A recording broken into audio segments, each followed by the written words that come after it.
Good morning, welcome to my channel. I'm Dr. Paul Karitis, and today I'm going to be continuing with the astrological symbols, and the one that I'm going to do next is Cancer, which also happens to be my star sign. Cancer on the blue zodiacal clock is there, right after Gemini.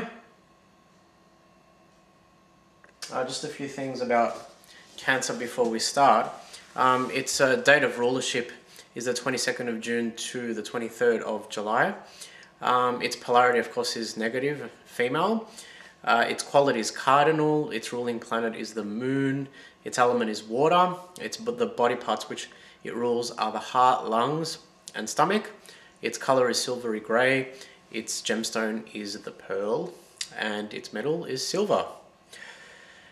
In the signs thus far examined, we have seen the formative energies of life achieve expression through different mediums. Initially through the spontaneity and impulsive carnal drives of Aries, then through the aesthetic kaleidoscope of meandering Taurus, and finally the subdivision of vital force under the command of Gemini, which enabled an innovative evolutionary leap of consciousness.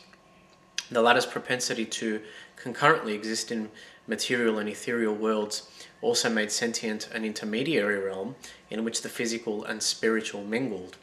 Many would understand the intermediary plane to be the unrestrained world of imagination, intuition, thinking, memory, and emotion.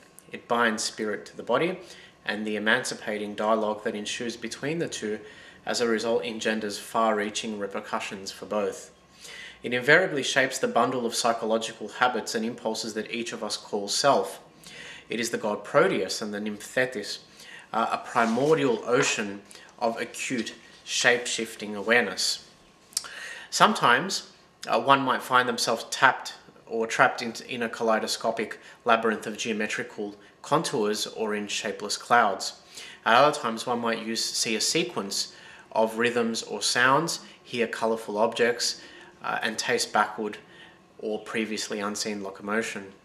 At other times still, one can be overwhelmed or possessed by anxiety, fear, titillation, love, or relaxation one minute, and riddled by a complete absence of emotion the next. At some point, it might be apparent that everything in existence comprises the skin of a gargantuan cosmic animal, and at other points, all created matter might appear to be discarnate and autonomous entities that simply inhabit the same cosmic space. Polarities can coalesce under a singular experience, and thinking processes are transposed to concentrated levels that elude comprehension on the physical plane. Nothing is ever controlled or mediated. There is just a perpetual waxing and waning of thoughts and ideas that explode onto the sands of consciousness one minute and dry up the next. Time becomes a helium balloon, expanding as to spur the perception that a plethora of daylight activities have been squeezed into the space of a few minutes, and then shrinking as to flush out the space in a few seconds.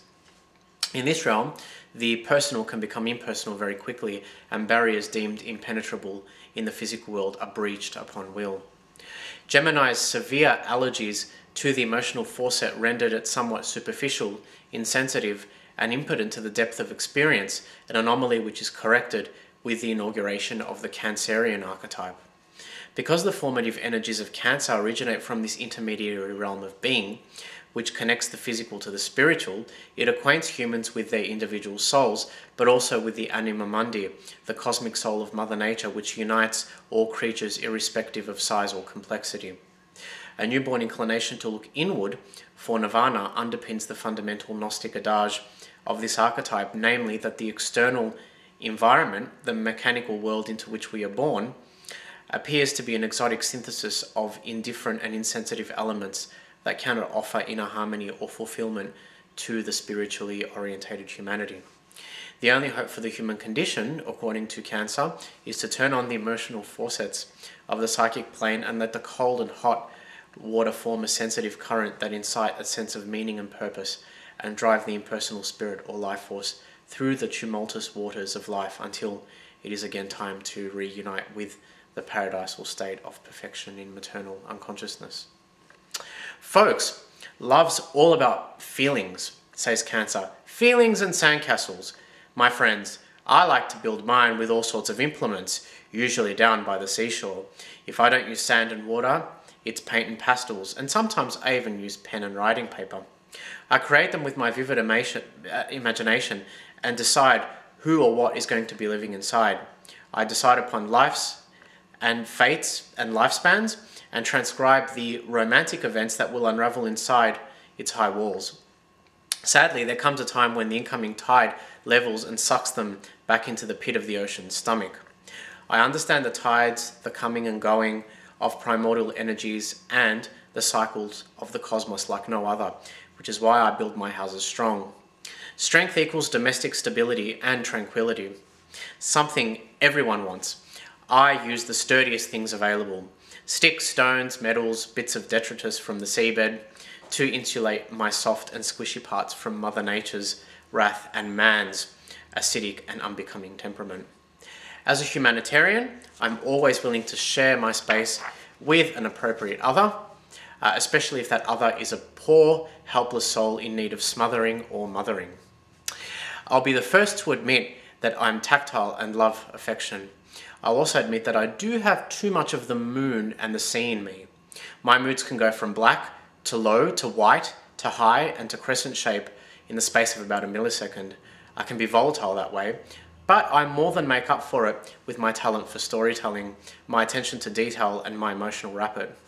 I can also be timid and shy, but once you've gained my trust and extricate me from my crabby shell, you'll feel like you've known me for years. Once I'm out, you'll have to be rather gentle with me.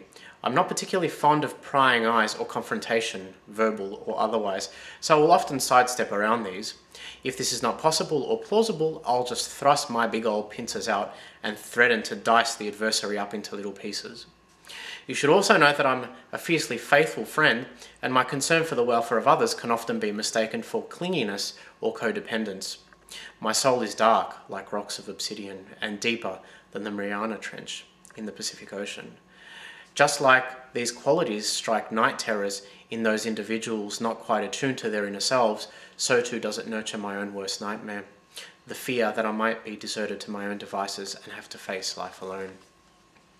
Cancer is undoubtedly the first sign to actively work through the mimetic bank of collective unconsciousness, drawing upon cosmic archetypes like the tribal brother or sister, love, the heroic journey, utopian societies like Atlantis, and the struggle between the seemingly disembodied forces of good and evil to create its own narratives, real or imagined. Souls incarnating through the stars of this zodiacal constellation more often than not exhibit melancholia, sentimentalist romanticism, and a longing to recapture the locus classicus of a golden age bygone. The latter is most likely due to the fact that Cancerians retain prenatal memories of the paradisal perfection within the womb, and hence looking backward into the past is also examining a long-winded path that meanders further and further from union from the divine.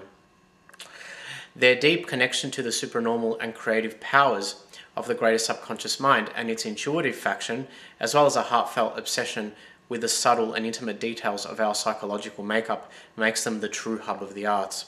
It is no coincidence that souls born under the aegis of Cancer tend to be artists, writers, musicians, and poets. The unconscious willpower or drive of a Cancerian soul is second to none. Lamentably, Cancer's derivation from an imaginative plane experienced through the electrical power of primordial ebbs and flows without the aid of a transistor isn't all milk and honey. Cancerians are notorious for letting the intellectual throne of their personal kingdoms be usurped by emotion, and we all know what happens when unchecked emotions are given prominence over wisdom and intellect. Problems and worries multiply like virulent cancers and quickly distort our perceptions of the outside world so that everyone appears dishonest, deceptive, potentially threatening and narcissistic. Emotionally disturbed Cancerians usually repress their feelings for prolonged periods, letting grievances and resentment simmer and become pressurized deep in the confines of their unconscious until they can no longer be contained. When the tempestuous eruption finally comes to pass, the rock-melting intensity of the sonic blast can be so potent as to incinerate, alert, or disfigure relationships permanently. This is one of just many reasons why Cancerians are introverts, choosing to traffic in relationships that are highly unlikely to balloon into melodramatic love affairs or force them into encounters with their own shadows. Like Aries, Taurus and Gemini there are also two symbols associated with Cancer the crab. The first of these, the animal totem, evokes the primary psychic composition of all beings born under this zodiacal sign.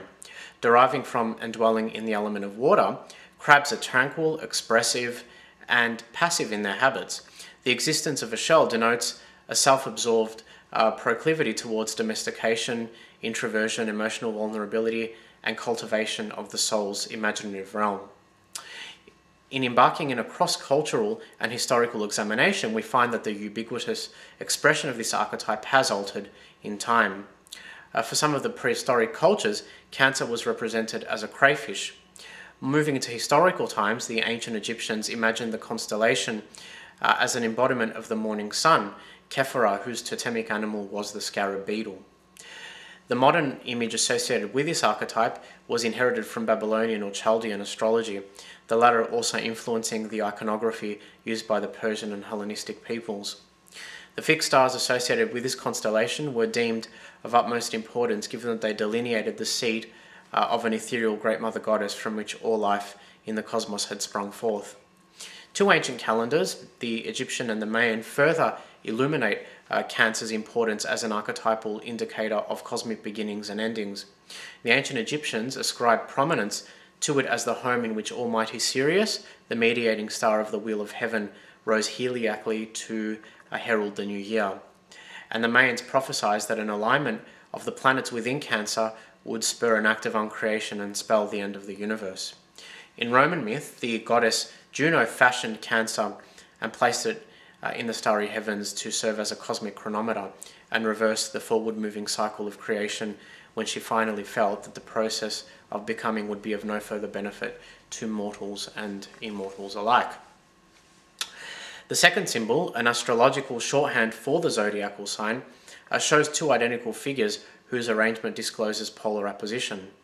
In Gemini, this image of duality symbolizes a conjunctionis or marriage of opposites, but in Cancer it draws attention to the insuperable psychic tides that are inherent in the nature of this archetype and demonstrated by the gravitational forces and seesaw interfaces imposed upon the Earth by its mediating planet, which is the Moon. The two spirals pertaining to each figure may be interpreted in a variety of ways, either as a pair of breasts, symbols of fecundity and divine providence, or as two spermatozoa, whose conjunction generates the miracle of life. Both are connected to creation and both recall the feminine element of water as the great cosmic womb through which evolutionary life processes take root. Naturally, this sign is intimately connected to physical conception and birth, as well as the psychological dependence of the developing ego on the euroboric self. Hence, the symbol also serves as a memory cue for those primordial moments of happiness, fundamental unity, oneness, and paradisal perfection experienced in the womb before birth, along, of course, with the sadness and loss that comes from being separated from the maternal realm of unconsciousness. And that concludes our post today on Cancer. I will see you next time for an exposition on Leo the Lion. See you then.